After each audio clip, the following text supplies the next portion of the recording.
Assalamu alaikum à tous et à toutes.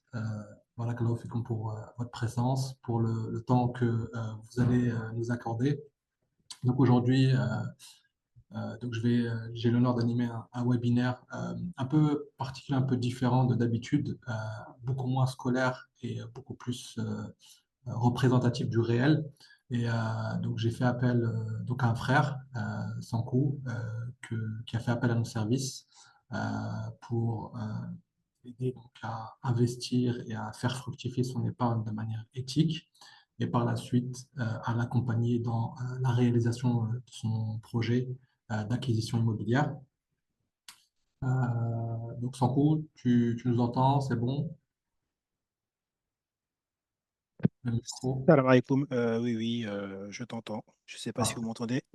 Moi, je t'entends, donc normalement, c'est bon. Alhamdulillah. On peut confirmer qu'on entend bien Sankou sur la partie questions-réponses, s'il vous plaît. Parfait. Voilà. Voilà, donc témoignage d'un frère qui permettra aussi de pouvoir avoir un retour de la réalité du terrain, parce que la plupart des webinaires qu'on faisait, c'était beaucoup de théories, beaucoup d'explications, mais pas la réalité du terrain.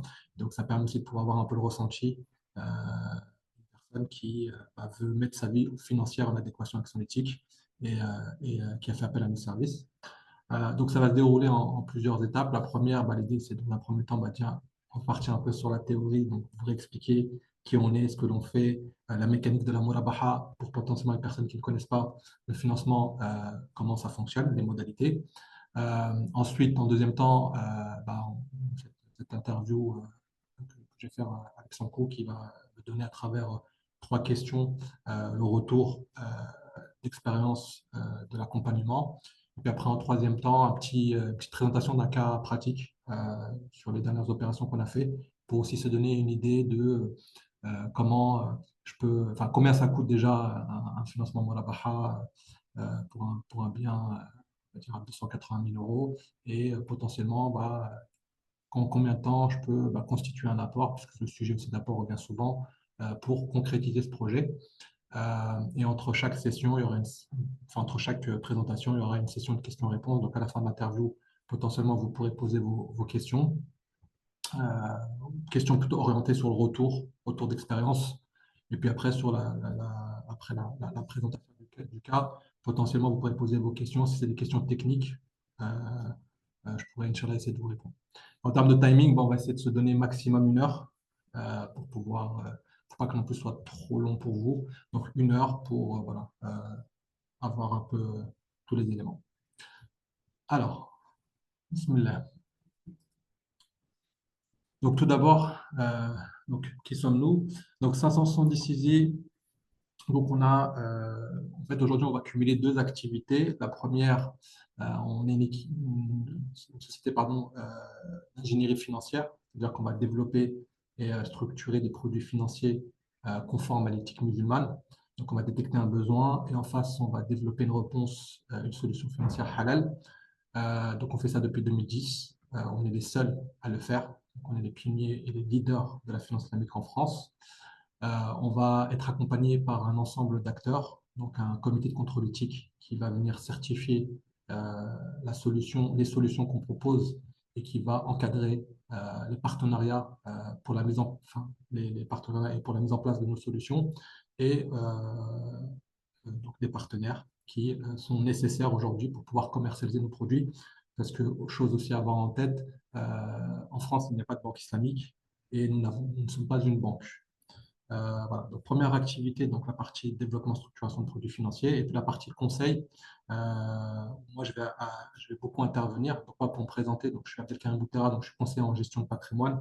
J'ai travaillé pendant une dizaine d'années dans le conventionnel. Et puis, en 2017, j'ai décidé de quitter la finance traditionnelle pour m'orienter sur quelque chose qui était plus en adéquation avec mes valeurs. Et donc, je me suis tourné vers la finance islamique par le biais de 576 I.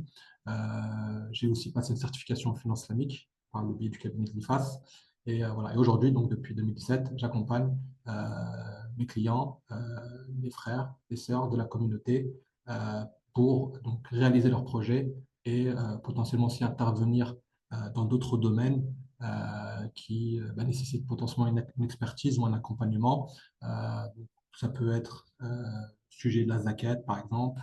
Ça fait partie des services que l'on propose. Calculer la zakat, préparer comment on fait un testament en islam, la partie succession, et puis après tous les domaines, on va dire, de la vie que pourrait, enfin, les projets qu'un musulman voudrait concrétiser, accéder à la propriété, épargner. Et pour cela, donc, on a un panel de solutions. Une, road, une roadmap de, des grandes dates de 570 ISI, donc 2010, lancement de la Murabaha, avec donc le premier projet d'accession à la propriété qui était orienté uniquement sur la résidence principale. 2015, donc, on s'est ouvert au financement locatif, résidentiel et financement professionnel.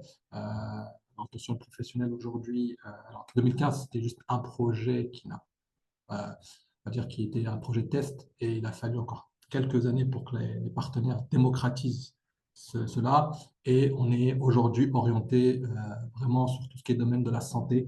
Donc, à ce jour, là, malheureusement, on ne peut pas financer tous les projets professionnels, mais potentiellement aujourd'hui, on peut financer des cabinets médicaux, euh, des centres, des pharmacies. On peut aussi on se teste en ce moment sur un projet cabinet d'avocats. Voilà, donc on essaye de proposer des projets qui peuvent être pilotes dans des domaines où on sait qu'il n'y a pas trop de risques pour pouvoir, entre parenthèses, euh, montrer à la banque que c'est pas compliqué à mettre en place et ensuite essayer de démocratiser cela. Donc en 2018, on a développé et structuré produit d'épargne sous le format d'une SCPI. Donc là, l'idée, c'était dans un premier temps d'aller chercher et éviter que la communauté tombe dans le piège du riba lié au prêt immobilier. Et là, l'idée, après avoir, entre parenthèses, coché cette case, amener le deuxième sujet qui est le riba de l'épargne, où on s'est rendu compte qu'il y a énormément d'idées reçues, énormément de mauvaises pratiques. Et l'idée, voilà, c'était d'amener des solutions pour pouvoir aussi éviter que la communauté tombe dans ce piège du riba d'épargne avec le développement d'un panel de solutions entre 2018 et aujourd'hui, donc avec 5 solutions, avec entre autres donc, la SCPI, l'assurance vie, le plan épargne retraite. Alors, juste revenir, l'assurance vie, ce n'est pas l'assurance vie comme on l'entend dans les films américains, attention, ce n'est pas une assurance décès. Là, l'assurance vie comme on l'entend en France, c'est un produit d'épargne où le principal partenaire n'est pas une banque, mais un assureur. Donc, donc un produit d'épargne régi par le Code des assurances, où donc on va travailler avec un assureur et qui va nous permettre de pouvoir répondre à un sujet lié à l'optimisation fiscale et répondre aussi à la problématique de la transmission. Parce qu'en France, voilà, on est taxé sur plein de choses, dont l'héritage, et l'assurance vie permet de pouvoir optimiser cela. Voilà, donc pour faire simple, 2010, création de 570 ISI, démocratisation du financement immobilier, et à partir de 2018, ouverture sur la partie épargne avec un développement de produits d'épargne. Et on continue, hein, en l'année 2024, on a développé et structuré 2 produits et on continue de travailler sur de nouveaux projets. Alors, donc l'idée, c'est d'amener un accompagnement et du conseil, donc avec des personnes qui sont qualifiées. Ça, c'est très important. Donc, pour cela, on a développé un réseau de conseillers mandataires dédiés à travers toute la France, avec des personnes qui viennent souvent du domaine de l'immobilier, de la finance. Mais on a aussi des personnes qui sont, par exemple, on a parmi nos conseillers un imam euh, qui, en plus voilà, de son activité d'imam, a développé sa partie finance, ses connaissances en finance et qui aujourd'hui accompagne nos clients dans la mise en place d'une stratégie d'épargne et d'investissement. Donc, 13 années d'expérience en finance et puis, encore une fois, on travaille avec des partenaires experts sur le marché et des partenaires issus du conventionnel, puisqu'encore une fois, il n'y a pas de banque islamique. Donc, forcément, on va travailler avec des acteurs de la finance conventionnelle, on va travailler avec des grands groupes, des acteurs très solides, des banques, des sociétés de gestion connues, reconnues sur le marché, des assureurs, encore une fois, avec l'idée que derrière chaque partenariat, il y a le comité de contrôle éthique qui vient bien encadrer tout ça et éviter que le riba rentre dans cette activité de finance islamique qu'on va développer avec nos partenaires. Après quelques chiffres, donc 130 000 membres sur le site, 7 000 clients qu'on a accompagnés, plus de 7 000 clients qu'on a accompagnés, plus de 100 millions d'euros de collecte, voire même beaucoup plus maintenant, parce qu'avec le développement de nos dernières solutions, on a fait pas mal de collectes. Et puis, on a dépassé les 700 millions d'euros de financement immobilier. Un petit rappel aussi sur les principes du droit du commerce en islam. Donc là, l'idée vraiment, c'est, alors je ne vais pas rentrer dans les détails, c'est vraiment vous lister les éléments sur lesquels nous, on se base pour proposer nos solutions, encore une fois, avec bien sûr le contrôle et la validation du comité de savants. Donc on est vraiment donc, sur une approche qui respecte les principes du commerce en islam avec des produits qui ne font pas appel au riba, ce qu'on appelle au gharar, donc l'incertitude, le maïsir. On ne finance pas ou on n'investit pas dans des activités dites illicites.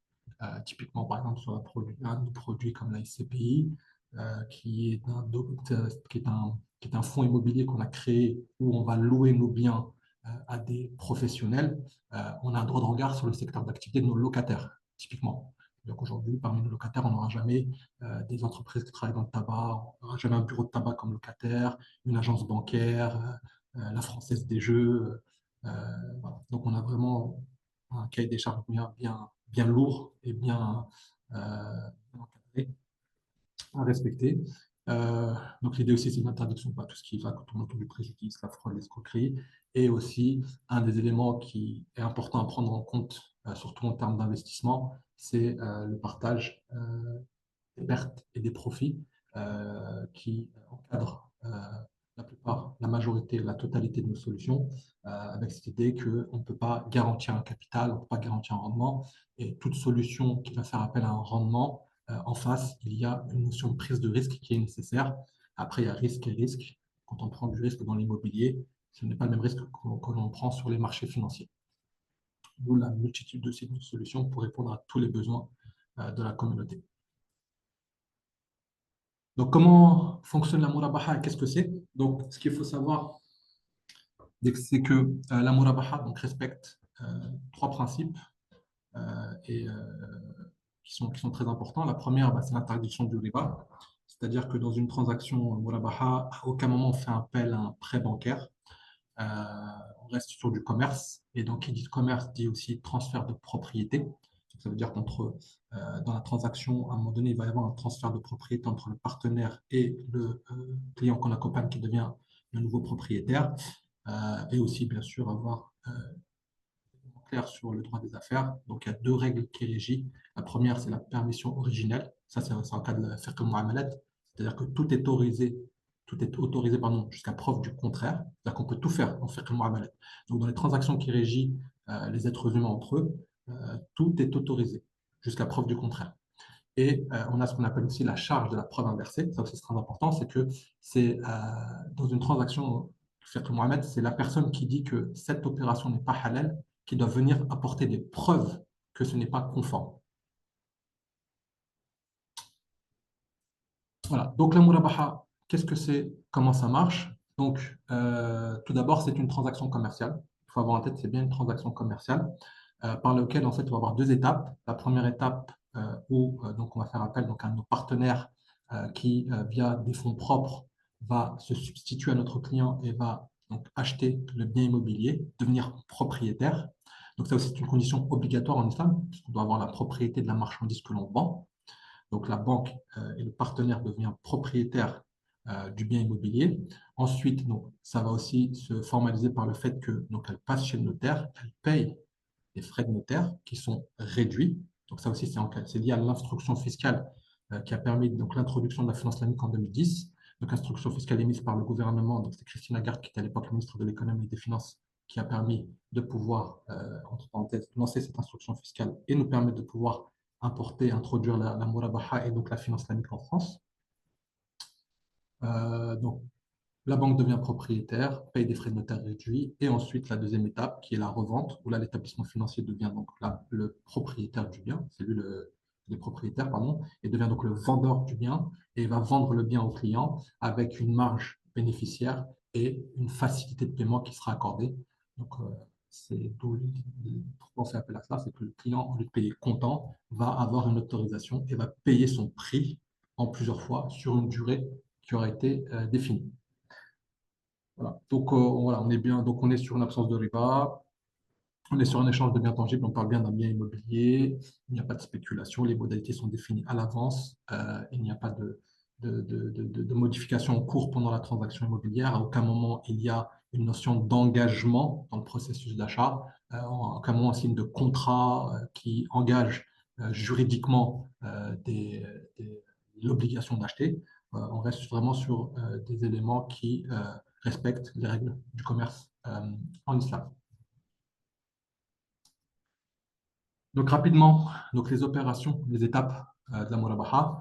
Donc première étape, le client cherche son bien, trouve sa maison, signe une promesse de vente. Ensuite, qui n'ont pas un compromis. Ensuite, donc le dossier est étudié par la banque. On a un accord de financement. L'offre de financement est éditée. La banque achète le bien et ensuite elle le revend à notre client avec une facilité de paiement. Donc là, à aucun moment on parle de prêt d'argent ou d'éléments qui fait intervenir du dépôt. Le comité de conformité éthique, ça aussi c'est très important. C'est même, je pense que ça va être la première slide que j'aurais dû vous montrer. Souvent,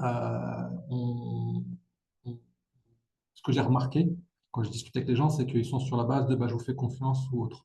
C'est important, effectivement, mais il faut quand même savoir qui certifie.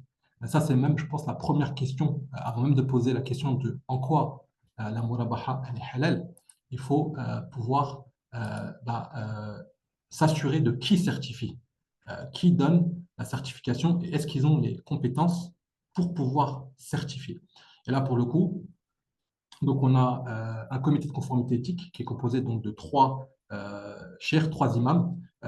Donc c'est un comité qui est bien sûr indépendant, ils ont leur neutralité, ça c'est très important. Il est composé aujourd'hui donc de cheikh Sabri Salim Remil, qui est donc le responsable de l'audit de conformité, qui est diplômé en finance d'entreprise, qui a aussi des compétences en comptabilité et en fiscalité. Vous avez Cheikh Mohamed Béchir Oussess, qui est lui diplômé en finance et en finance islamique. Et puis vous avez Cheikh Mohamed Patel, qui est diplômé en droit, donc c'est le Cheikh qui est, je pense, des trois le plus connu, qui lui est diplômé en droit des affaires à Sorbonne. Alors, juste pour enlever aussi une idée souvent que les gens pensent, donc le président de 576 s'appelle Anas Patel. Donc Cheikh Mohamed Patel et Anas Patel n'ont pas de lien de filiation. Souvent, on pense que c'est des frères ou c'est des cousins. Il n'y a pas d'affiliation, en fait, c'est juste qu'ils sont tous les deux issus de la Réunion et le nom Patel est très commun sur l'île de la Réunion. Donc, ils sont bien neutres et ils interviennent pour certifier nos solutions. Et la certification est émise et donnée donc, au développement de la structuration du produit lorsqu'on met en place le partenariat, mais surtout aussi elle est renouvelée tous les ans. C'est-à-dire que tous les ans, le comité va se déplacer chez le partenaire pour demander euh, des éléments pour pouvoir s'assurer que le process, le cahier des charges est bien respecté. Et aussi très important, chaque solution est certifiée, contrôlée de manière individuelle.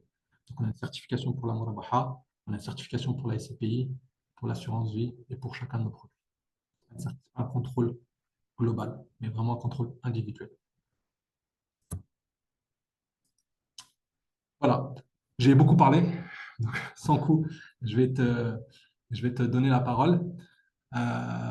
Donc, tout d'abord, donc, encore une fois, je te remercie de ton témoignage qui permettra, encore une fois, d'avoir un retour terrain voilà, quelles sont, entre parenthèses, les étapes que peut rencontrer une personne qui veut passer, qui veut mettre sa vie financière en adéquation avec l'éthique musulmane. Et donc, brièvement, si tu peux voilà, nous dire aujourd'hui comment tu as amené à contacter 576i, pour quel motif et comment s'est déclenché le projet. Wa alaykoum salam, wa rahmatullahi wa barakatuh. Déjà, je tenais aussi à te remercier de m'avoir proposé de faire ce webinaire, hein. Donc, la confiance que tu as aussi envers moi. Alors, juste moi, je suis quelqu'un de bavard, donc je vais beaucoup parler. N'hésite pas à me couper si jamais le timing n'est pas respecté. Alhamdoulilah. Alors, comment le projet est venu? Alors, déjà, le contexte dans lequel moi je suis, donc au moment où j'ai décidé de partir sur l'investissement, il faut savoir que je suis marié, à ce moment-là, j'avais une fille. On était en recherche de solutions d'épargne pour faire l'investissement, mais aussi surtout pour sortir l'argent qu'on avait de compte courant sur quelque chose d'éthique. On n'avait pas de projet concret et l'achat n'était pas du tout, l'achat d'un bien immobilier n'était pas du tout dans nos projets. Au contraire, je ne voulais pas acheter. D'ailleurs, quand je me suis marié, c'était une des premières choses que j'ai dit, c'est moi, je veux pas être propriétaire pour X raisons. Voilà. Euh, il faut savoir que mon épouse, elle est dans une profession libérale et la cotisation retraite lorsqu'on est en profession libérale est très basse. Et Ouais. donc, du coup, en profession libérale, on fait des complémentaires retraite pour justement équilibrer et avoir le même taux d'épargne qu'une personne dans le privé a. Et le problème, c'est que toutes les complémentaires retraite, en tout cas tout ce que nous, on a pu voir, et on a consulté énormément de personnes, c'est systématiquement avec de la riba. Et même lorsqu'on va chercher, même quand on pose la question à des musulmans qui sont dans ce milieu, c'est que de la riba. Et donc, du coup, on n'avait pas ce côté épargne. Et c'était quand même important pour nous, pour l'avenir et autres. Euh, En parallèle de ça, nous, on faisait des tontines. Donc, je ne sais pas si vous connaissez le système de tontine. C'est avec plusieurs personnes, on se met d'accord sur une somme à mettre de façon récurrente. Donc, nous, c'était par mois. Et une fois par mois, il y a une personne de ce groupe qui récupère l'argent. Et donc, nous, on était habitués à faire des tontines et on mettait 600 euros par mois. Euh, Et à un moment donné, bah, la tontine s'est terminée. Donc, on l'a fait sur plusieurs années. À un moment donné, la tontine s'est terminée. C'était en 2020, 2021, je crois. Et bah, justement, on se posait la question, bah, voilà, qu'est-ce qui existe dans le marché? Donc, moi, 570 Easy, je le connaissais depuis pas mal de temps, étant donné que je les avais rencontrés au Bourget dans dans différents euh, présentations, séminaires ou même sur des vidéos. Donc voilà, je connaissais déjà la structure. Je savais que justement Cher Patel était l'une des personnes qui faisait la certification des différents produits proposés par 570 Easy. Et Cher Patel, c'est un professeur avec qui j'ai pris des cours, donc j'avais une entière confiance euh, envers cette structure, étant donné que justement, Cher Patel l'avait certifié, en tout cas conforme sur les produits qu'il proposait. Donc alors, donc cette période-là, c'était la période après le Covid. Donc moi, pendant le Covid, je me suis formé en permaculture. Donc permaculture dit jardin, jardin dit maison. Et à un moment donné, on s'est dit, bah, tiens, ce serait intéressant d'avoir une maison. En plus, entre-temps, il y a le deuxième qui commençait à arriver. Et on s'est dit, bah, si jamais derrière il y a un troisième, dans l'appartement qu'on a, c'est un petit peu compliqué.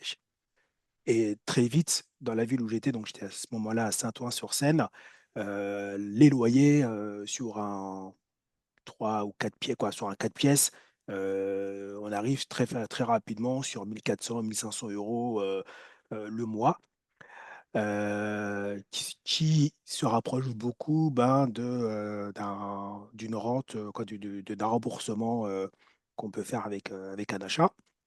Et donc, du coup, nous, on était parti plutôt sur une maison. Donc, on commence à visiter des maisons. Donc, on va un peu plus loin que Saint-Ouen parce que c'est hors de prix pour nous. Et pareil, les prix étaient entre 1500, 1008, voire 2000 pour une maison. Et quand on en parle dans nos familles, ils disent non, mais à ce prix-là, franchement, acheter, etc., etc., c'est mieux. Donc, on a commencé à se poser la question. Donc, on a dans un premier temps, lorsqu'on est rentré dans 570 Easy, c'était vraiment sur de la SCPI, donc qui est une solution d'épargne euh, qui a, en tout cas à l'époque, un rendement autour de 4, 4,5. Et quand la tontine s'est terminée, on a donc récupéré bah, la somme qu'on avait, euh, la somme Vous avez qu'on avait débloqué? héritée. Sur cette somme, on a pris une grosse partie, je crois que c'était 6 000 € à la base. On l'a mis dans la SCPI. Et donc, ça a fait notre premier investissement. Et ensuite, on mettait bah, les 600 € qu'on mettait sur la tontine, on les a mis sur la SCPI. À côté de ça, donc Samira, mon épouse, donc, avait aussi de l'argent de côté. Donc, elle l'a mis dans l'assurance vie pour justement son épargne retraite, entre parenthèses, parce que à ce moment-là, la solution épargne retraite n'était pas encore disponible sur 566. C'est venu quelques mois ou quelques années après. Mais du coup, on a fait donc un premier versement de 20 000 euros. Et quelques mois plus tard, un deuxième versement de 7 000 euros, donc ce qui lui a permis bah, d'épargner cette somme. Euh, bah, de fil en aiguille, on a commencé à faire des recherches de maison. On s'est dit, bah voilà, euh, Pour pourquoi, concrétiser, pourquoi pas concrétiser le partir projet. sur de l'achat. Et donc, bah, j'ai discuté pas mal avec Abdelkarim à ce moment-là. Donc, il faut savoir que dans une SCPI, le rendement, nous, à la base, on était parti sur un projet sur 10 ans. Le rendement, quoi, pour ne pas, entre parenthèses, être en perte, on nous dit qu'à partir de 7 ans, il faut arrêter de cotiser de façon mensuelle pour pas que l'argent qu'on investit soit en perte. Bon, Abdelkarim l'expliquera mieux que moi. Il n'y a pas Euh, de perte dans une non, SCPI. non, c'est pas la perte, mais en gros, que l'investissement Pas rentable. qu'on En fait, avec ne des sera pas versements rentable. Voilà, programmés. exactement. Ne sera pas Avec des rentable. versements programmés, il y a un délai de rentabilité et à partir d'un certain temps, pour pouvoir en fait sortir et amortir les frais d'entrée, il faut arrêter de faire des versements. Ce que j'avais expliqué, c'est qu'en Voilà. moyenne, il faut 2 ans et demi pour rentabiliser les frais d'entrée. Et donc, si on veut concrétiser le projet à 10 ans, l'idée, c'est d'arrêter les versements programmés à 7 ans. Comme ça, arrivé à 10 ans, on récupère son capital, plus tout ce qu'on a versé. Les rendements versés tous les trimestres permettent de compenser les frais. Barakallahu fik pour ce complément. Voilà. Voilà, donc, mais je lui dis, donc voilà, mais si par exemple on part sur de l'achat immobilier, là, moi je serais que sur 3 ans et demi, on sera en perte. Oui, mais quand en fait on fait le calcul aussi de bah, lorsque je paye un loyer aujourd'hui à Saint-Ouen qui était de quasiment 1 000 euros, bah, si j'attends bah, ces 2 ans et demi justement où j'arrête d'envoyer, bah, en fait je vais payer 1 000 euros par mois pendant 2 ans et demi et en fait je vais être plus en perte dans ce contexte-là que si jamais je sors l'argent qui me permettrait d'être mon apport pour justement pouvoir acheter un bien. Et donc, du coup, au lieu de payer bah, la rente que je paye aujourd'hui, qui n'est pas entre parenthèses de la perte, puisque ça me permet oui, de rembourser euh, plutôt d'acheter donc à échéance le bien. Là, je me suis perdu un petit peu, mais je pense que vous m'avez compris. C'était plus intéressant, effectivement, de débloquer la somme, même si, effectivement, la rentabilité n'était pas optimum. Ouais. En fait, Euh, la perte en restant locataire par rapport à la oui. rentabilité du produit c'était plus intéressant de débloquer la SCPI, même si on n'avait pas encore amorti tous les frais, que plutôt rester locataire et payer un loyer très important. Mm. Autant investir dans son bien immobilier.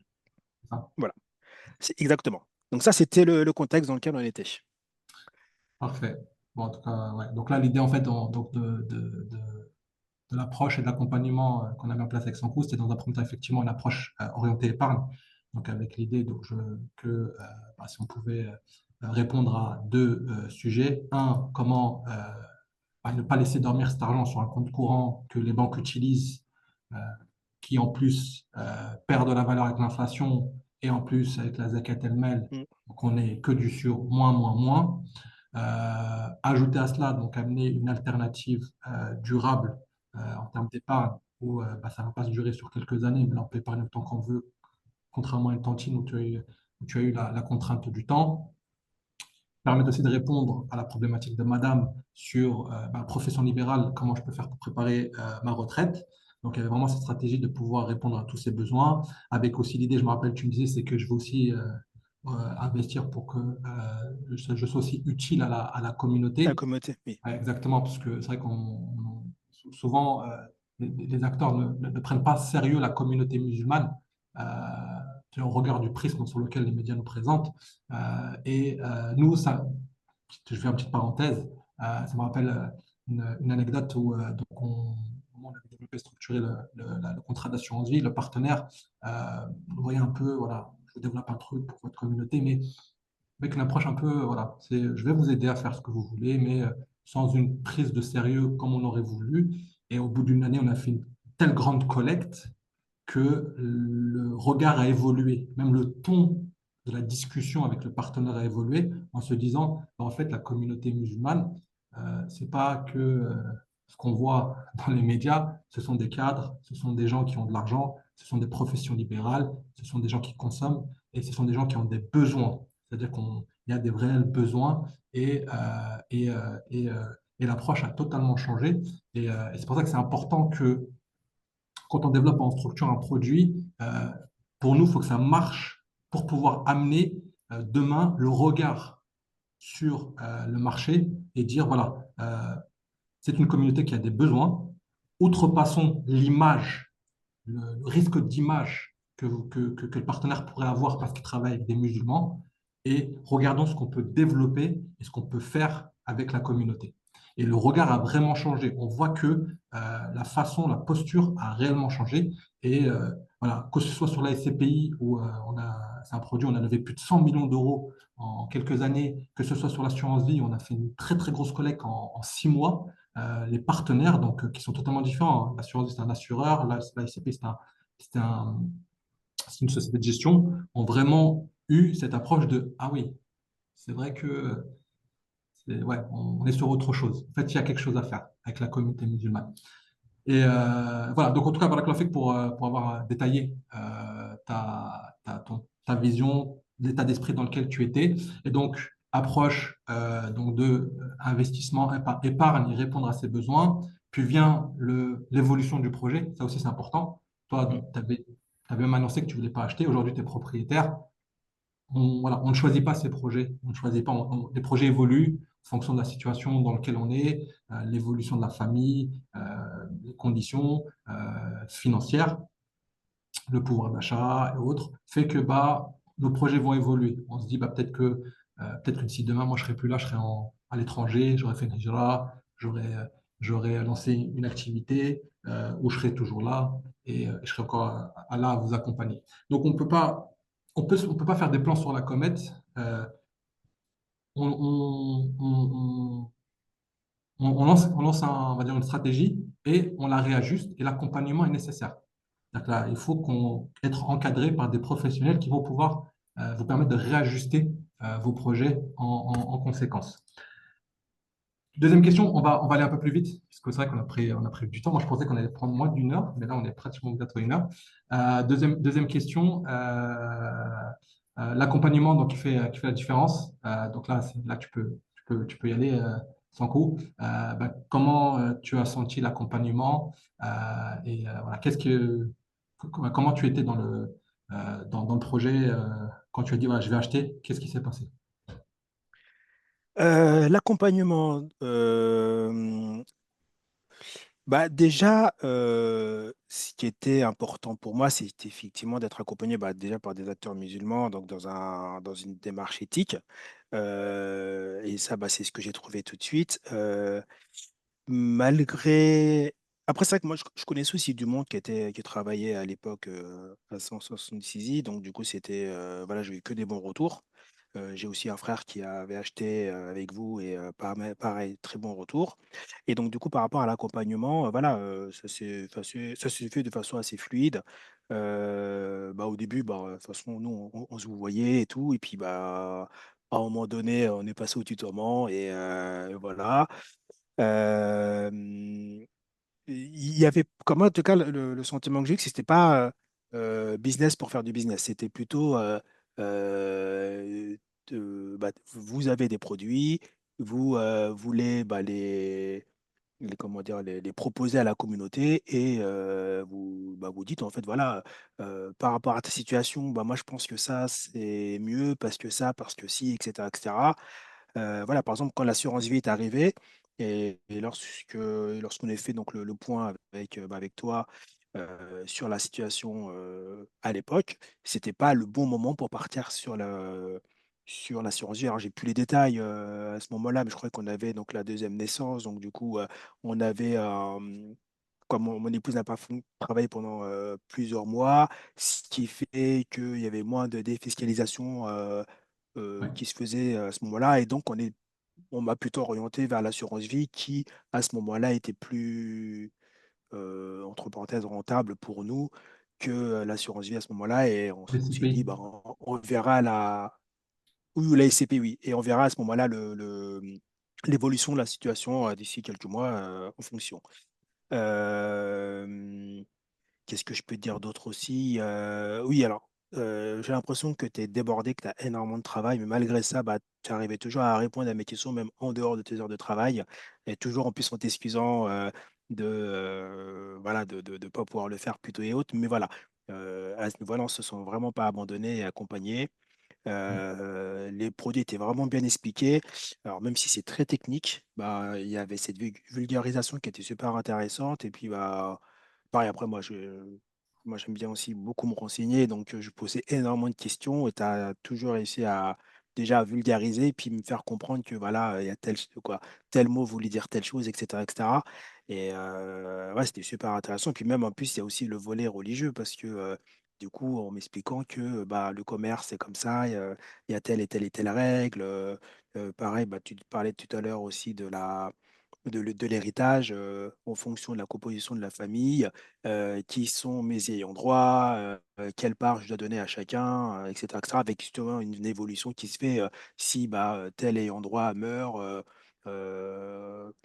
Euh, à qui va cette part. Et donc ça, effectivement, c'était super intéressant. Et puis, on puisse avoir ce graphique pour moi qui me permettait bah, derrière de mettre à jour mon testament. Voilà, un service qui, en plus bah, de simplement le côté investissement. Euh, Dans la partie Murabaha immobilier, comme c'est quelque chose qui était nouveau, euh, je sais qu'il y a beaucoup de stress parce que c'est un projet de vie. Souvent, on ne sait pas comment dire, comment ça marche, comment on recherche. Est-ce que tu as senti qu'il y avait un accompagnement ou il y avait c'était une totale oui, oui. autonomie? Oui, oui, non, bah, tu m'as donné des outils qui me permettaient de voir le prix par rapport à un secteur, etc., etc. Et donc ça, c'était super enrichissant.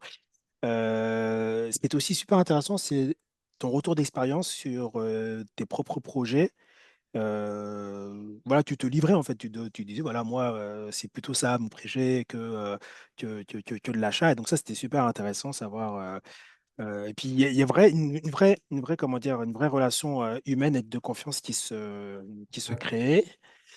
Alors, je suis désolé, hein, j'ai mon petit qui commence à entrer, il commence à... attendez, je vais essayer de le faire sortir. Ouais, il a sa chambre, hein. On va pas avec C'est la bon. maison, il a sa chambre. Voilà, et puis après, ouais, bah, en tout cas, voilà, il y avait un très bon accompagnement, pas de souci à ce niveau-là, toujours à l'écoute, voilà. Et toujours de bons conseils. Voilà, comment on fait. En fait, c'est ça l'idée. C'est qu'aujourd'hui, comme je disais, les projets immobiliers, c'est un projet de vie.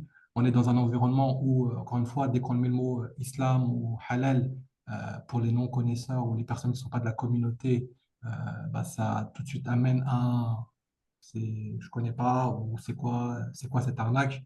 Euh, il y a toujours la peur de se dire, bah, je vais faire mes recherches, je trouve un bien qui me plaît, le coup de cœur, parce qu'encore une fois, dans la tête de beaucoup de gens que j'accompagnais, c'était, je voulais pas l'ascenseur émotionnel de, je peux pas être propriétaire, j'ai trouvé une solution, donc je vais être propriétaire, je fais mes recherches, je trouve un bien, je me projette, et puis là, il y a le vendeur qui dit, bah, votre truc islamique, ça m'intéresse pas, au revoir.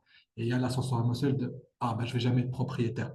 Et l'accompagnement est nécessaire parce que ça permet de pouvoir déjà enlever cette charge mentale, de se dire, bah, toi, quand tu cherches ton bien immobilier, occupe-toi juste du bien immobilier. Moi, je vais m'occuper de la partie explication, rassurer le vendeur, l'agent immobilier, euh, et enlever cette pression que l'agent immobilier mettra au fur et à mesure de l'avancée, puisque l'agent immobilier, plus vite il vend, plus vite touche sa commission.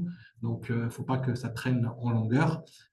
Et donc, pression, pression, pression. Là, typiquement, j'arrive un peu en tampon, en disant, bah non, c'est moi qui gère le financement, c'est moi qui gère la partie finance. Euh, parle avec moi et parle pas avec mes clients. Il y a aussi les explications aussi. Donc souvent, qu'est-ce qu'on dit, comment on présente le financement. Et aussi une autre petite anecdote dans le sud. Donc quand je suis arrivé en 2017-2018, j'avais donc dans une approche de développer toute la partie sud de la France. Donc j'ai fait beaucoup de déplacements dans le sud. J'ai rencontré beaucoup des acteurs de la communauté dans le sud, des clients dans le sud, des agents immobiliers. Et donc c'est très conservateur le sud de la France avec une approche très voilà, c'est prêt ou est où. Et je me rappellerai d'une anecdote où un jour, donc j'arrive donc j'accompagne une famille qui donc trouve un bien pareil. Donc Madame coup de cœur, euh, donc elle trouve le bien, c'est le bien de ma vie. Donc souvent les gens quand ils trouvent un premier bien, coup de cœur, c'est le bien de leur vie et pensent que il n'y a pas d'autre chose.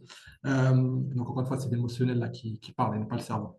Donc le cœur et pas le cerveau. Et donc la personne donc euh, le client fait une offre qui est acceptée par le vendeur, par l'agent, enfin qui présente l'agent immobilier présente l'offre aux trois vendeurs parce que c'était une succession, donc c'était trois frères, dont donc deux qui étaient dans le nord de la France et le dernier qui était dans le sud et la maison était dans le sud. Et donc, OK, pas de souci, on lance l'instruction. Je lance l'instruction et puis 2 jours après, donc la cliente m'appelle en pleurs. Oui, le vendeur veut plus me vendre, il a changé d'avis, on pleure, vraiment on pleure. Donc là, je dis bon, tranquille, coachez bon octobre, c'est Allah qui donne. Si vous êtes prédestiné, vous l'aurez. Si c'est pas prédestiné, il y a toujours mieux derrière. J'appelle l'agent immobilier, j'arrive à voir le numéro de téléphone du vendeur et je pose la question. Je lui dis, ouais, qu'est-ce qui a fait qu'il y a eu ce volte-face de je vends à je vends plus? Et sa réponse, ça m'avait marqué, la réponse est, tenez-vous bien, je ne veux pas vendre mon bien à Daesh. Donc là, je suis tombé des nues parce qu'il a regardé 570 ISI, il a vu finance islamique, il a associé ça à cette entité terroriste. Et là, donc, j'ai dû tout déconstruire avec lui pour lui dire, mais non, mais attendez, c'est pas finance islamique, c'est pas, déjà l'islam n'est pas en rapport avec ces imposteurs, c'est terroriste, c'est l'islam, c'est finance basée sur une économie réelle, c'est une alternative à la finance traditionnelle, on est sur des transactions commerciales, et j'ai dû tout déconstruire pour reconstruire, et puis au final, après 1 heure de discussion et autres, alhamdoulilah, j'ai réussi à le convaincre, mais voilà, on est confronté à ça. Et il y a aussi une autre anecdote où le vendeur me dit non parce que c'est finance islamique, il ne faut pas entendre parler. L'agent immobilier, bah, il est un peu. Et puis, il me rappelle 1 mois après en me disant bah, finalement, on n'a pas réussi à vendre le bien. Est-ce qu'on peut vendre? Voilà, j'ai appelé le client, j'aurais dit le vendeur, il est revenu. Vous baissez le prix, vous enlevez 10%. Là, on a la main, vous enlevez 10%. La cliente est un peu dans tous ses états. Alhamdoulilah, elle n'est pas tombée dans la facilité de se dire bah, comme ça ne marche pas qu'Easy, je vais faire un prêt bancaire. Et ben, 1 mois après, elle a eu son bien. Donc, le vendeur est revenu, elle a eu son prix 10% moins cher et elle a eu son financement. Et là, pour moi, je lui dis, voilà, là, c'était une épreuve. Vous avez eu votre épreuve, Allah vous a pas donné ce bien-là. Vous auriez pu tomber dans bah, ça marche pas, c'est pas grave, j'ai essayé, je vais faire un prêt et je vais déclarer la galère d'Azawajal. Et 1 mois après, l'agent immobilier m'appelle, me dit, bah, on n'arrive pas à trouver des gens sérieux pour vendre le bien en passant par un prêt bancaire. Vous me proposez un truc clé en main, dispo, avec un bon profil. Le vendeur est OK. Et là, bah, mes clients sont arrivés sur la négoce. OK, mais maintenant, le prix change. Je baisse de 10%. À prendre ou à laisser. Et au final, bah, alhamdoulilah, ils ont leur bien. Donc, tout est, on ne maîtrise pas. C'est Allah qui nous donne euh, qui, qui nous lance des épreuves et tout est écrit, tout est tracé, on ne maîtrise pas ces choses-là. Et donc, pour revenir à l'accompagnement, voilà, l'idée c'est de faciliter et de pouvoir enlever cette charge mentale qui est de se dire, voilà, qu'est-ce que je dis, qu'est-ce que je fais, comment ça marche. Après, j'essaye d'être réactif. Donc, effectivement, il y a des périodes où, avec une charge de travail, encore une fois, on n'est pas une grosse entité avec des banques dans toutes des agences dans toutes les villes et autres. Donc, on est plutôt, voilà, on est une dizaine de personnes, dont cinq, six conseillers, avec, enfin, trois conseillers en interne. Et maintenant, on a un réseau d'une plus d'une dizaine de conseillers. C'est pour ça aussi qu'on a développé le trésor mandataire, c'est pour être plus proche des clients qui sont pas à Paris et avoir un peu plus de réactivité et joignable à différents canaux. Moi, on peut me contacter par WhatsApp, mail, téléphone, sans aucun souci. Et donc voilà, et donc l'accompagnement va aussi permettre de pouvoir réajuster les projets, se dire projet IMO, projet épargne, puis hop, on bascule sur projet IMO et on avance. Dernière chose, donc on va essayer de rester, on va dire, de synthétiser sans coup sur la partie, maintenant que le projet est concrétisé, comment, voilà, quels sont pour toi euh, voilà, quels sont donc l'état d'esprit, les éléments dans lesquels tu es avec la concrétisation de ton projet et les bénéfices que tu en as tirés.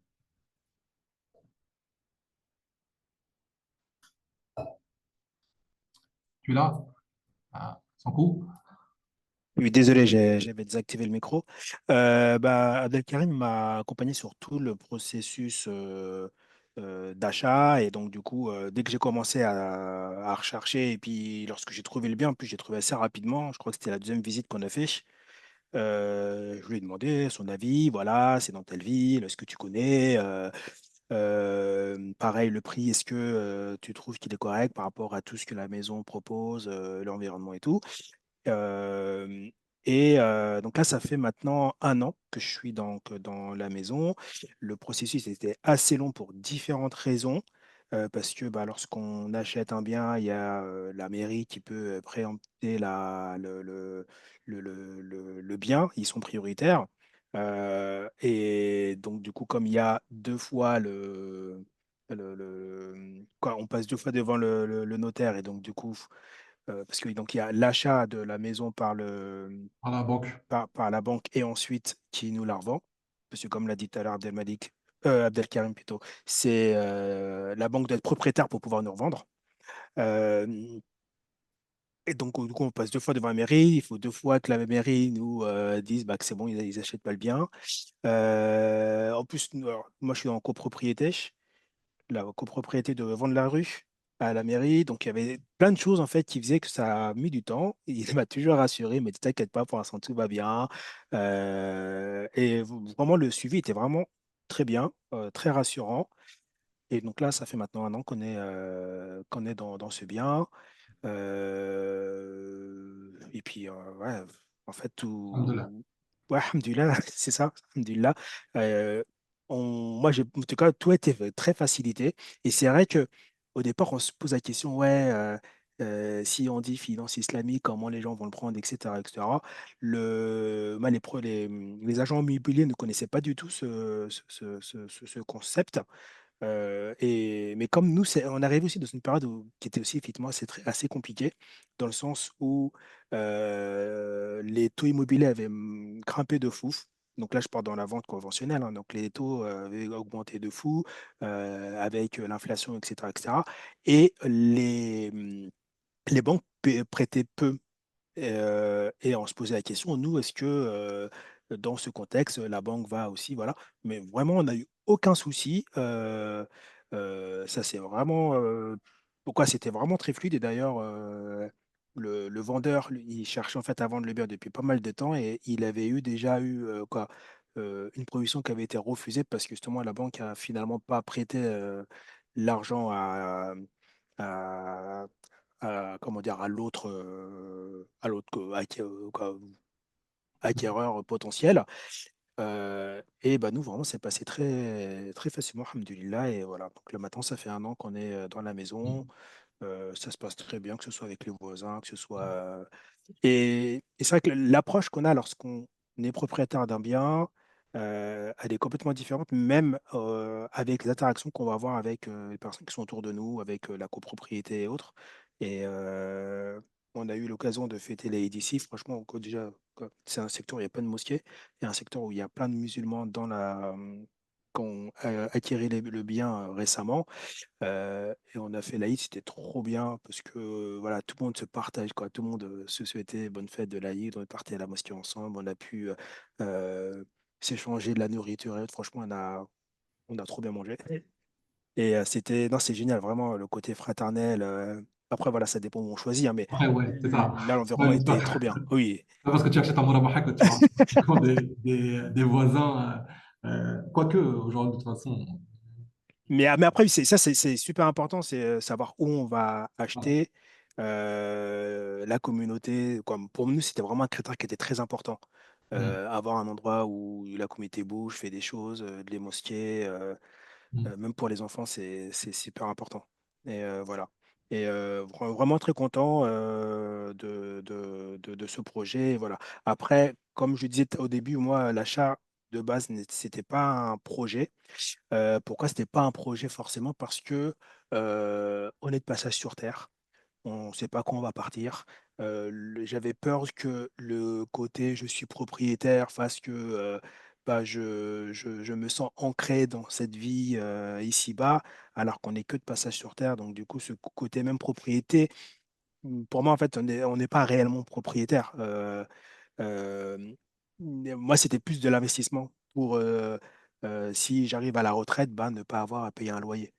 Euh, Transmettre un bien à mes enfants, pour moi, c'était même pas important. Pour moi, ce qui est important, c'était transmettre des valeurs, transmettre la religion à mes enfants et pas forcément un bien immobilier. Et pareil à ça, il y a aussi une réflexion qui est super importante dans le testament, c'est comment on veut euh, céder le bien aux enfants parce qu'il y a les frais de succession, etc., etc. Donc ça, c'est un autre débat, quoi, une mm, autre réflexion, mais qui est quand même beaucoup à prendre en compte. Et bon, il y a des solutions qui permettent justement de retrocéder le bien, soit de notre vivant. Voilà, il y a plein d'options qui sont possibles, mais c'est une réflexion à avoir aussi en amont. Et voilà.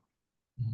Non, clairement, je partage cette idée que voilà, être propriétaire n'est pas une fin en soi, faut que ça soit aussi clair dans l'esprit des gens. Euh,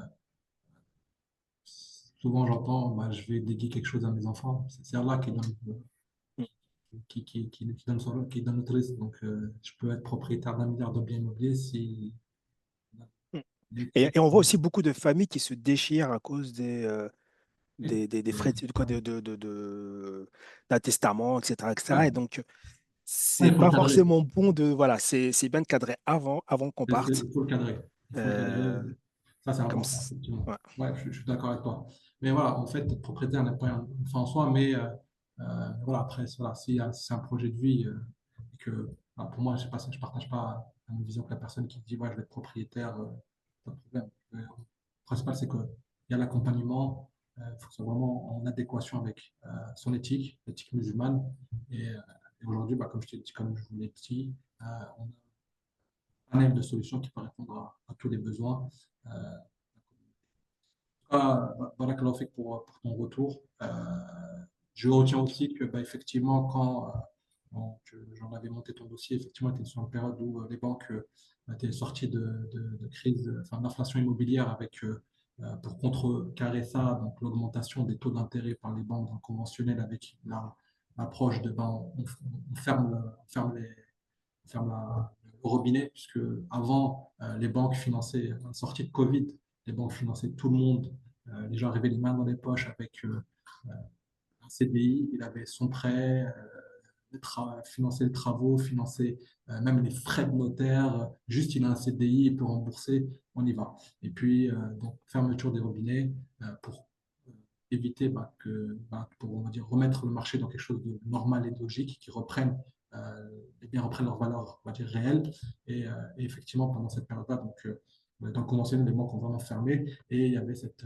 La ESIC, voilà, comme n'est pas, enfin, la Murabaha, comme n'est pas corrélée, on va dire, en direct avec la finance traditionnelle, on a quand même réussi donc, nous, à permettre l'accession à la propriété dans cette période dure. Et même, on avait cette valeur ajoutée dans le conventionnel, voilà, notre financement amène plus de chances d'aller au bout, là où dans le conventionnel, la personne, elle signe un compromis, mais il y a potentiellement 2 chances sur 3 qui reviennent avec un lettre de refus de la banque. Vous avez perdu du temps, vous avez perdu de l'énergie, alors que nous, alhamdoulilah, c'est beaucoup plus fluide.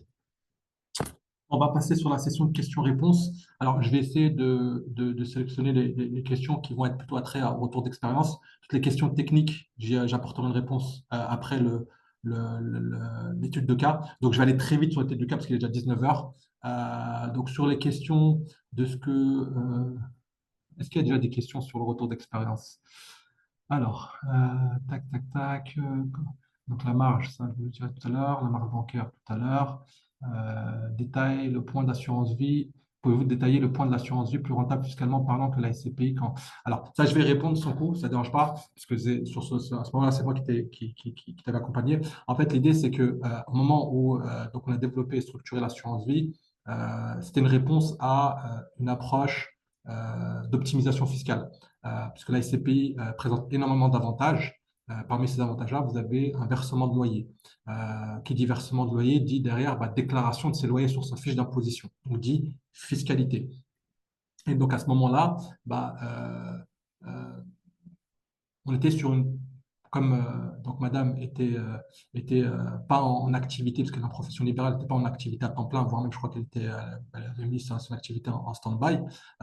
Les revenus, enfin la fiscalité ne tournait uniquement autour du revenu de son coût. Et donc le sujet était d'un côté, on a un produit d'assurance vie qui permet d'optimiser la fiscalité, mais sur des fonds d'investissement orientés action sous couple avec de la volatilité, donc une prise de risque un petit peu plus importante. Et en face, un produit d'épargne SCPI qui va générer un rendement, mais des revenus, on va dire, fixes à 5%. Et à ce moment-là, il était plus judicieux d'investir dans les SCPI, donc de continuer à profiter du fait que Madame avait mis son activité en stand-by pour avoir un produit d'épargne où le risque était bas avec un rendement, donc là on était à 5%, 4,8%, pardon, un rendement intéressant, plutôt que de tout de suite aller sur de l'assurance vie avec potentiellement un peu plus de volatilité, avec à l'époque l'idée de peut-être que je vais acheter un bien immobilier. Donc potentiellement, si au moment où on veut concrétiser le projet, on est sur une valorisation basse, quand on va récupérer l'assurance vie, on va être en moins-value, donc une potentielle perte. Donc c'est pour ça que, donc encore une fois, il n'y a pas de bon produit. C'est l'instant, la situation, la stratégie. Et après, on la réajuste en fonction. Donc en fait, mécaniquement, l'assurance vie, fiscalement, est plus rentable puisque c'est de la valorisation, donc il n'y a pas de revenu, donc il n'y a pas de fiscalité. Mais à ce moment-là, à l'instant T, pour la famille, c'était plus intéressant de rester sur la SCP, de continuer à percevoir des revenus parce qu'on était sur une imposition basse, plutôt que d'aller chercher l'assurance vie où il y a une volatilité un peu plus élevée. Pour maximiser mes chances. Ok. Donc après, tout ce que je vois, c'est que des questions techniques. On va avancer et après, je répondrai à toutes les questions, je pense. Alors, projet. Donc, on va dire un petit cas pratique très rapidement sur l'acquisition d'un bien. Donc, moi, je suis parti sur des éléments, on va dire, que je vois, on va dire, une moyenne de ce que je vois aujourd'hui. Donc, on va partir sur l'exemple d'un bien qui vaut 280 000 euros. On va être sur un apport de 25%, à peu près 70 000 euros d'apport avec un couple. Encore une fois, je suis parti sur une fourchette basse, mais un couple. Donc, monsieur et madame qui gagnent à eux deux 4 500 euros et sur une durée de 20 ans. Donc, les modalités aujourd'hui sur ça, donc pour vous donner des éléments chiffrés, donc un bien qui vaut 280 000 euros. Alors, encore une fois, les chiffres que je vais vous donner, c'est les chiffres à l'heure actuelle, on se parle. C'est-à-dire que les modalités que nous transmettent aujourd'hui les partenaires bancaires, sachant que ces modalités sont évolutives. C'est-à-dire qu'aujourd'hui, par exemple, la marge bénéficiaire, le montant du financement va être différent, pourrait être différent peut-être d'ici 6 mois, d'ici un an. Encore une fois, ne vous arrêtez pas à ces chiffres-là comme étant ça, mais comme étant, on va dire, les éléments à l'instant où on s'en parle. Donc, pour un bien qui vaut 280 000 euros, donc l'établissement financier va payer des frais de notaire de 6 800 euros, donc des frais de notaire réduits liés à l'instruction fiscale. Donc, les frais de notaire, c'est quoi? C'est une partie qui va dans la poche de notaire et une grosse partie qui va dans la poche de l'État. Sur la première opération, pour éviter que le client final perçoive enfin, paye la double imposition, la double taxation, pardon, à taux plein, donc la double taxation à taux plein, la banque ne paye que le travail du notaire. Donc, sur une opération à 280 000 euros, normalement, les frais de notaire, c'est entre 24 et 25. Sur une opération quand la banque achète, c'est que 6 800 euros. Donc, le coût d'acquisition pour la banque, c'est 286 800. Ensuite, quand on apporte 70 000 euros d'apport, on va payer, et ça va répondre à une question que j'ai vue, on va payer nos frais de notaire. Donc, les frais de notaire du client sont provisionnés avec l'apport. Donc, je vais payer 24 593,62 euros en frais de notaire. Et ce qui reste, c'est mon apport net. Ça va être le premier paiement que je ferai à la banque. Donc, la banque va me vendre un bien à un certain prix. Donc, là, c'est sur la slide d'après. Donc, la banque va me vendre le bien donc 419 000 euros sur 20 ans. Et moi, je vais lui faire un premier paiement de 45 406. Ce qui fait que le montant de mon financement va être de non, là, je crois qu'il y a une erreur dans la slide. Le montant du financement, il est de. Non, non, il est pas de 241. Il va être de 300 et des poussières. Donc, c'est 419 moins 45 000. Donc, il y a une coquille sur la presse. Je ne l'avais pas vu, désolé. Donc, ce qui fait que quand on arrive en termes de chiffres, donc la marge que prend une banque va être de 132 992. Je vais aussi répondre à une question, comment on définit une marge, ayant en tête que en islam, il n'y a pas de règle pour définir une marge commerciale. C'est-à-dire qu'un commerçant, il peut faire ce qu'il veut. Il peut faire ce qu'il veut. C'est-à-dire qu'aujourd'hui, il peut acheter un bien 280 000 et il peut le revendre 1 million d'euros s'il le souhaite. Il n'y a pas de problème. Le droit musulman, et ça c'est une idée reçue, on pense souvent qu'il y a 30%, on ne doit pas dépasser. Non, non, il n'y a pas. En islam, il n'y a pas de règle pour définir une marge commerciale, et d'autant plus qu'on est sur un type de vente qui s'appelle Bir bil Murabaha, où l'acheteur final connaît tous les détails du prix. C'est-à-dire que son coût, quand il a acheté, monsieur avec sa femme, quand ils ont acheté, ils connaissaient le prix d'acquisition du bien, ils connaissaient le coût, donc les frais de notaire que paye la banque, et connaissait la marge bénéficiaire. Donc, il a tout le détail. D'accord? Donc, ça veut dire que lui, il peut dire, bah, moi, ça me coûte trop cher, je ne veux pas acheter. D'accord? Donc, il n'y a pas cette, euh, cette, cette non-information que l'on a dans le type de vente de tous les jours, bien au Salama, où je vais acheter une baguette de pain, je vais acheter une bouteille d'eau, j'ai un prix affiché et je n'ai pas tous les détails. Là, dans une vente Mourabaha, j'ai tous les détails. Donc, de ce fait, il n'y a aucune règle. Maintenant, il y a la réglementation française qui intervient. Et ce qu'il faut savoir, c'est que quand une banque octroie une dette, elle doit respecter des indicateurs, des plafonds, entre autres ce qu'on appelle le taux d'endettement. En gros, c'est la mensualité que doit rembourser la personne qui ne doit pas excéder 33% de ses revenus. Et on va aussi regarder le coût de financement, le coût global est encadré. C'est-à-dire qu'on ne peut pas dépasser un certain seuil.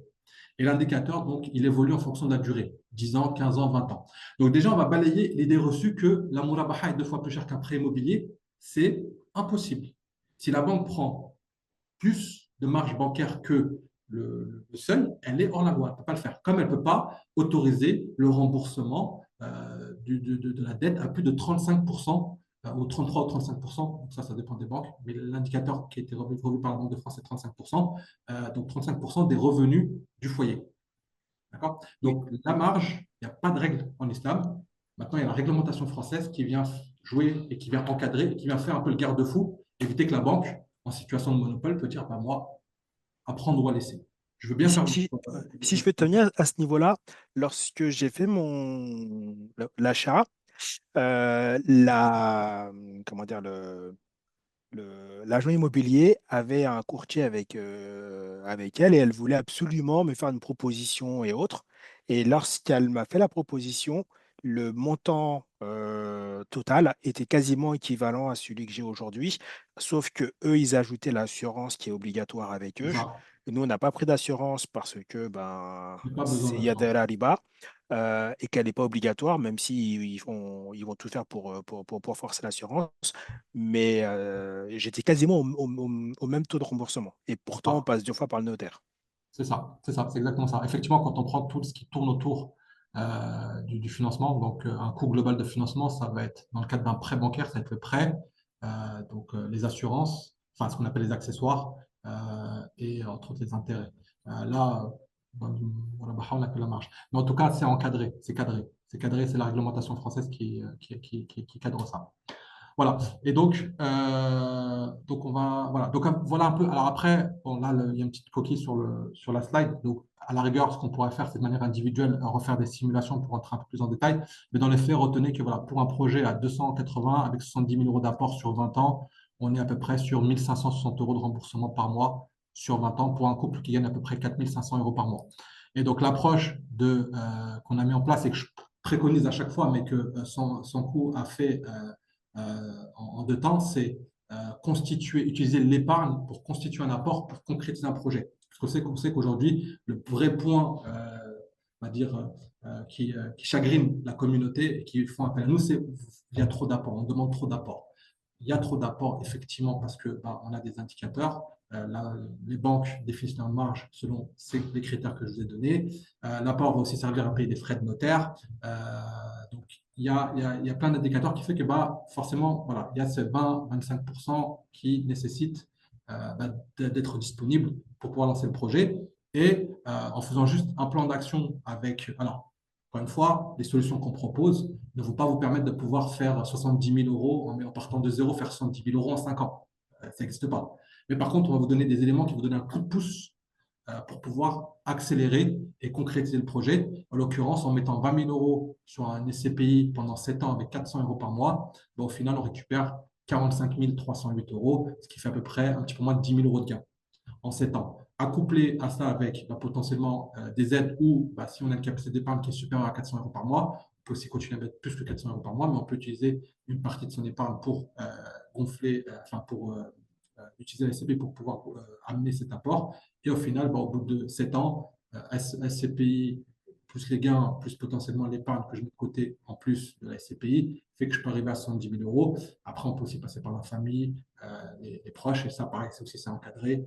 Et je ne vais pas rentrer dans le détail, mais il y a des éléments à respecter, il y a des abattements à respecter pour ne pas se retrouver à payer des impôts sur ce qu'on perçoit, pour ne pas impacter le taux d'endettement. Donc, et l'accompagnement du conseiller est fait pour ça. Voilà, on va refaire une session de questions-réponses. Alors, je vais essayer de répondre à toutes les questions. Par contre, en termes de timing, on va se donner, je vais essayer de répondre à un maximum de questions. Si jamais, de manière générale, je n'ai pas répondu aux questions, vous aurez toujours la possibilité de prendre rendez-vous. Donc, ce que j'essaierai de voir, c'est qu'on vous transmette un mail à la fin avec donc, le replay et potentiellement aussi un lien pour accéder à mon agenda pour que je puisse potentiellement étudier votre dossier. Chose aussi très importante, tout ce qu'on fait aujourd'hui, l'accompagnement, plutôt le conseil, toute la partie explication est gratuit et non engageant. Nous, on est rémunéré uniquement sur l'accompagnement, la réalisation du projet et sur quand il y a souscription de nos produits, on prend une partie des frais pour rémunérer 576 et lui permettre de pouvoir toujours être là depuis 10 ans et permettre de pouvoir continuer à développer et structurer des produits financiers. Alors, tac, tac, tac. Donc, qui est l'imam qui vous accompagne? Donc, je vous ai donné le nom des chouyours que vous pouvez retrouver sur le site de 570 ISI sur l'onglet conformité éthique. Vous avez le nom des savants, vous avez même les certifications de chacun de nos produits. Comment se détermine la marge? Donc, ça, je vous l'ai expliqué. Euh, Pouvez-vous plus détailler? Donc ça, c'est bon. Est-ce moi qui cherche le bien et vous transmets le bien Alors, sur la partie négociation, c'est le client. Donc, nous, on n'intervient pas sur la partie négociation du prix du bien. C'est le client, on lui donne son budget, son accord de principe et peut lancer ses recherches pour pouvoir potentiellement avoir on va dire un élément qui permet de pouvoir cadrer ses recherches, avoir aussi des éléments de négociation. Après, à vous, et là, pour le coup, il y a une session d'explication. Par exemple, avec son coût, je lui ai donné des éléments pour aller chercher la négoce avec des outils qui permettent de pouvoir faire une étude sur la zone de recherche, l'évolution des prix du marché. Donc ça, pour le coup, ça fait partie de l'accompagnement que je vais amener, de vous aider à trouver des arguments pour aller négocier et chercher à baisser le prix. Pour maximiser mes chances que mon dossier soit accepté, vaut-il mieux investir dans une SCPI ou ouvrir un plan d'épargne? Alors, rassurez-vous, hein, on ne garantit pas l'accession à la propriété pour les personnes qui ont ouvert à la SCPI. Je pense que ce n'est pas forcément une bonne pratique de dire si tu veux ta murabaha, ouvre un plan d'épargne ou une SCPI. Ça, c'était la pratique qui est faite dans le conventionnel pour avoir été du milieu ou pour avoir son prêt et son taux, et ben derrière, il y avait toute une liste de produits à souscrire. Pourquoi? Parce que l'établissement financier ne gagne pas d'argent sur un prêt. Le prêt immobilier est un produit d'appel pour aller capter et fidéliser du client. Par contre, je vais générer mon PNB par la souscription des produits annexes. Donc, la domiciliation du salaire, la carte premier, l'ouverture des comptes épargne pour madame, les enfants, le prêt à la consommation pour faire les travaux, l'assurance habitation, l'assurance véhicule, ça va de soi, l'assurance décès, garantie des accidents de la vie et autres produits pas forcément bons et pas forcément halal. Non, encore une fois, on ne va pas vous dire vous avez fait une SCPI, donc votre dossier va être prioritaire. Par contre, la SCPI et le plan épargne va être un outil pour pouvoir vous aider à augmenter votre apport. Et plus on a de l'apport, et plus pour les personnes qui sont qui sont, on va dire, sensibles au coût, plus on met de l'apport, plus on va pouvoir baisser le coût et la marge pourra baisser, puisqu'on pourra diminuer la durée où la banque aura un coût de finance, enfin aura une dette qui sera beaucoup plus basse. La SCPI pourra aussi, dans l'approche, enfin, les produits d'épargne, plutôt I566, donc SCPI, plan d'épargne, assurance ou autre, permettra aussi potentiellement de faciliter toute la partie traçabilité. Ce qu'il faut savoir, c'est quand on présente un dossier, les établissements financiers vont être très vigilants sur comment est constitué l'apport ou quelle est la gestion des comptes. Et ce qui est bien avec les solutions que nous on a, c'est qu'on apporte tout de suite une traçabilité à la banque. On dit voilà, l'épargne, l'apport de mon client, il est issu d'un produit qu'on a développé, qui est encadré par, qui a un agrément AMF, qui est un produit qui est réglementé et voilà, on a une traçabilité. Donc, ça va enlever potentiellement on va dire, une charge de se dire, voilà, comment on peut expliquer la constitution de l'apport. Mais encore une fois, il n'y a pas de corrélation. Ce n'est pas parce que vous avez souscrit la SCP que vous allez avoir votre financement immobilier. Il faut que ça soit clair dans votre esprit. On ne fonctionne pas du tout comme ça. Euh, L'apport couvre-t-il les frais de notaire? Donc oui, l'apport va servir à payer les frais de notaire. Quel est le délai du processus après l'acceptation du dossier par le vendeur? Donc en moyenne, comme l'a dit son coût, donc on est sur 2 transactions immobilières, donc 2 fois passage chez le notaire et donc 2 fois demande de droit de préemption urbain. Donc en France, les mairies peuvent préempter le bien, c'est-à-dire qu'elles peuvent annuler la transaction immobilière et acheter le bien en lieu et place du vendeur.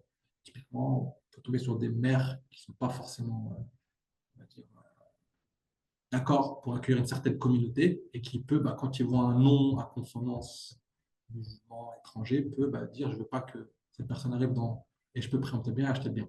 Ou potentiellement, elle ne veut pas qu'une activité se développe, s'implante. Par exemple, voilà, les enfants sont dans une école privée, ils voulaient acheter le pavillon d'à côté pour pouvoir s'agrandir. Ça fait maintenant 10 ans que le bien que la mairie de 10 ans voulait l'acheter. La mairie a préempté le bien. Aujourd'hui, le bien, c'est un terrain vague, juste pour pas que l'école s'agrandisse et se développe. Alors, typiquement, ça, voilà, ça c'est malheureusement, c'est les pouvoirs qu'ont les collectivités territoriales. Donc, le droit de préemption urbain, c'est ça, c'est permettre à la collectivité, à la mairie de pouvoir annuler la transaction et la mairie achète à la place euh, du, du, de l'acquéreur. Et les délais, c'est en fait, la mairie a 2 mois pour répondre. C'est-à-dire que si elle ne répond pas au bout de 2 mois et un jour, on estime qu'elle ne veut pas préempter le bien. Et donc, on peut valider, acter la vente. Et donc, ces 2 opérations au cumul font qu'on est sur à peu près 4 mois, 4 mois et demi, voire, alors, parce qu'il y a aussi toute la partie étude de dossier, validation par la banque, et tous les éléments, on va dire, délai de rétractation autres à respecter, parce qu'il y a aussi c'est réglementaire. Hein. Il y a 11 jours de rétractation lorsqu'on reçoit une offre et autres. Donc, on va être sur 4 mois et demi minimum, et ça peut monter jusqu'à 6 mois. Aujourd'hui, on est sur un délai moyen de 4 mois et demi. Moi, dans mon cas, ça a pris 5 mois. Alors, ça peut paraître long, mais franchement, maintenant que ça fait un an que j'ai le bien, ce temps-là, en fait, Aujourd'hui, on l'oublie. c'est ça. On l'oublie. Après, de toute façon, on est tellement dedans, il y a tellement de projections de stress que c'est vrai qu'on ne voit pas le temps. En fait, le temps, on le voit parce que l'agent immobilier ou le vendeur appelle, on s'en est où, pourquoi, ça met du temps. C'est plutôt ça. Et encore une fois, la charge mentale, on essaie, nous, de la récupérer, nous, les conseiller, pour pouvoir on va dire, voilà, c'est moi, discutez avec moi, parlez pas avec mon client, c'est moi, voilà, les délais sont comme ça, basta. Alors, j'ai déjà accompagné des clients à Toulouse. La personne qui m'a envoyé un message sur Toulouse, j'ai déjà accompagné des clients à Toulouse. J'ai même 2, 3 contacts d'agents immobiliers à Toulouse. Donc, potentiellement, oui, prenez rendez-vous, puis Inch'Allah, on pourra évoquer ensemble, potentiellement aussi vous transmettre les coordonnées de la personne qui était à Tournefeuille, je crois, de mémoire. Sous quels critères alors, ça, c'est. Nous connaissons globalement sous quels critères et profils les banques traditionnelles accordent des prêts. Quid sur la Murabaha? Qu'est-ce qu'une bonne capacité d'endettement pour un tel projet? Je n'ai pas très bien compris la question. On est sur les mêmes modalités. Alors, si c'est la question, comme il y a une dette, il y a du réglementaire, on doit respecter les critères réglementaires. Donc, stabilité. Les critères pour être éligible: stabilité professionnelle, 20% d'apport, respect des normes d'endettement et une gestion des comptes clean, pas de frais, pas de découvert, des opérations qui passent sur le compte qui sont justifiées, justifiables.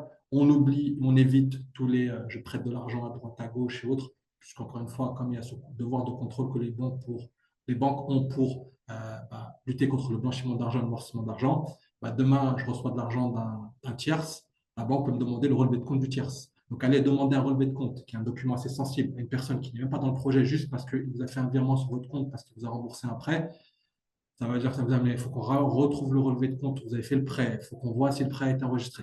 Donc, il y a toute une mécanique. C'est pour ça qu'en rendez-vous de préparation, on fait un vrai travail, on explique, on met les règles et on accompagne pour que ça soit le plus fluide possible et le plus clair possible.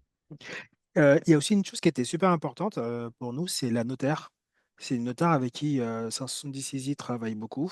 C'est pas des musulmans, mais qui sont sensibles au projet, la communauté et tout. Et elle m'expliquait qu'en fait, le délai était plus long que dans les processus classiques. Elle gagne moins, mais elle trouvait très intéressant cette manière d'accompagner.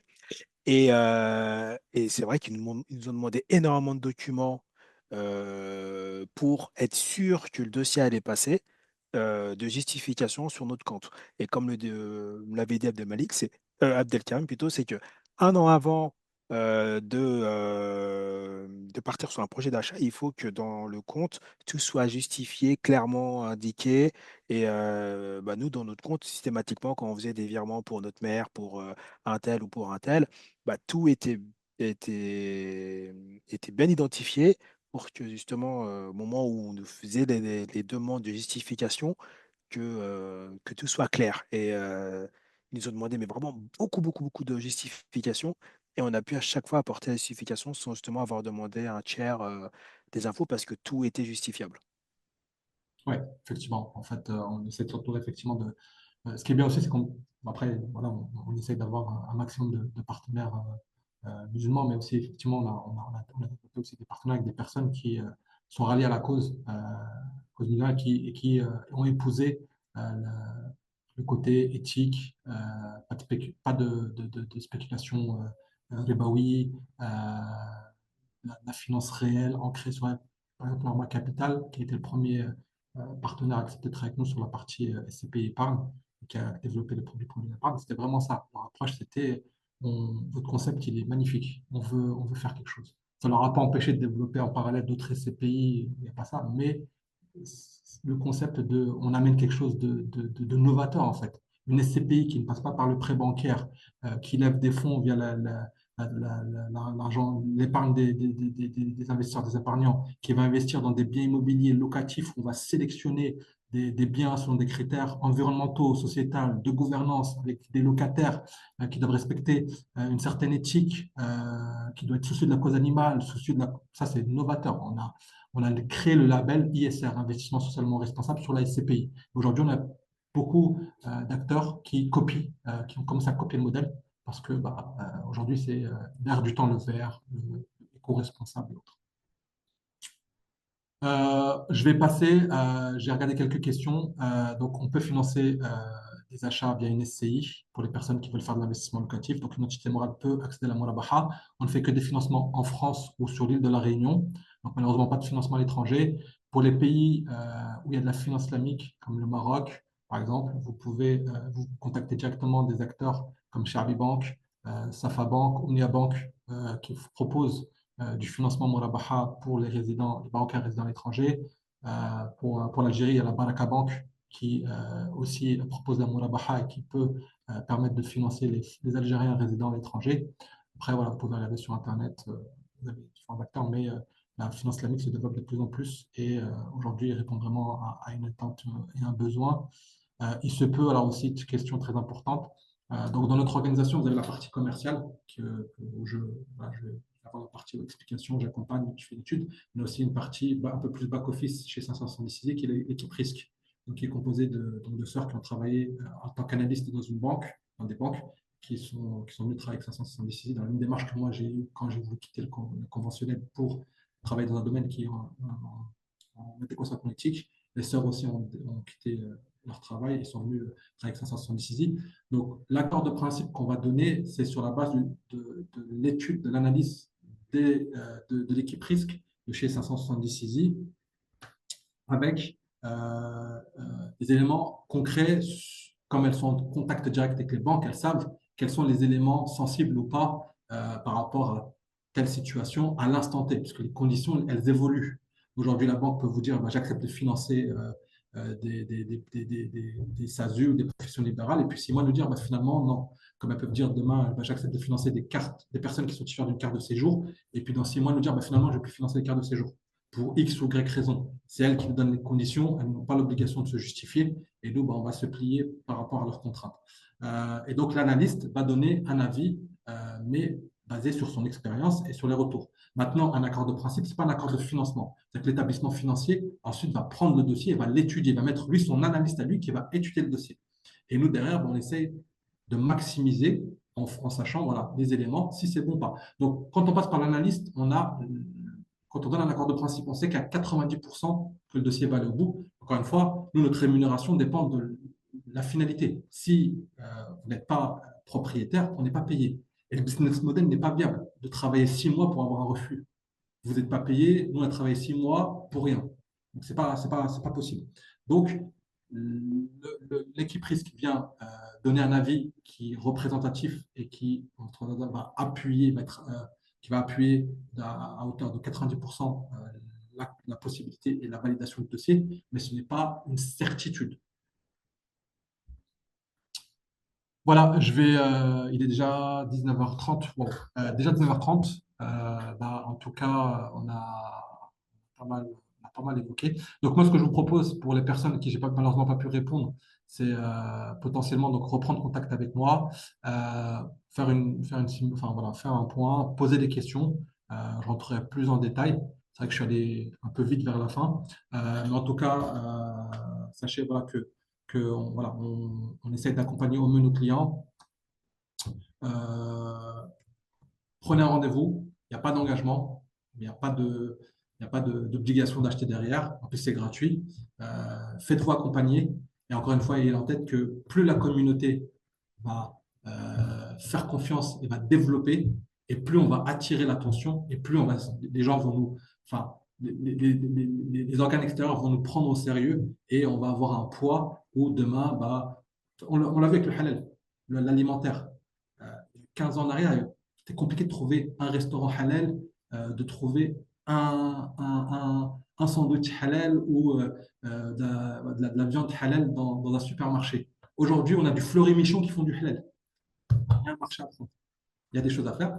Eux, encore une fois, l'argent n'a pas d'odeur, n'a pas de couleur, mais à nous d'accompagner, d'aider à développer et permettre que, Inch'Allah, ce ne sera pas pour nous, pour nos enfants, voire nos petits-enfants, demain, ils puissent, sans contrainte, accéder à la Murabaha sans avoir besoin de présenter un apport de 20%, d'être dans une situation professionnelle où il faut avoir de gros revenus. Voilà. Amener à faciliter l'accession à la propriété et le développement de produits financiers halal.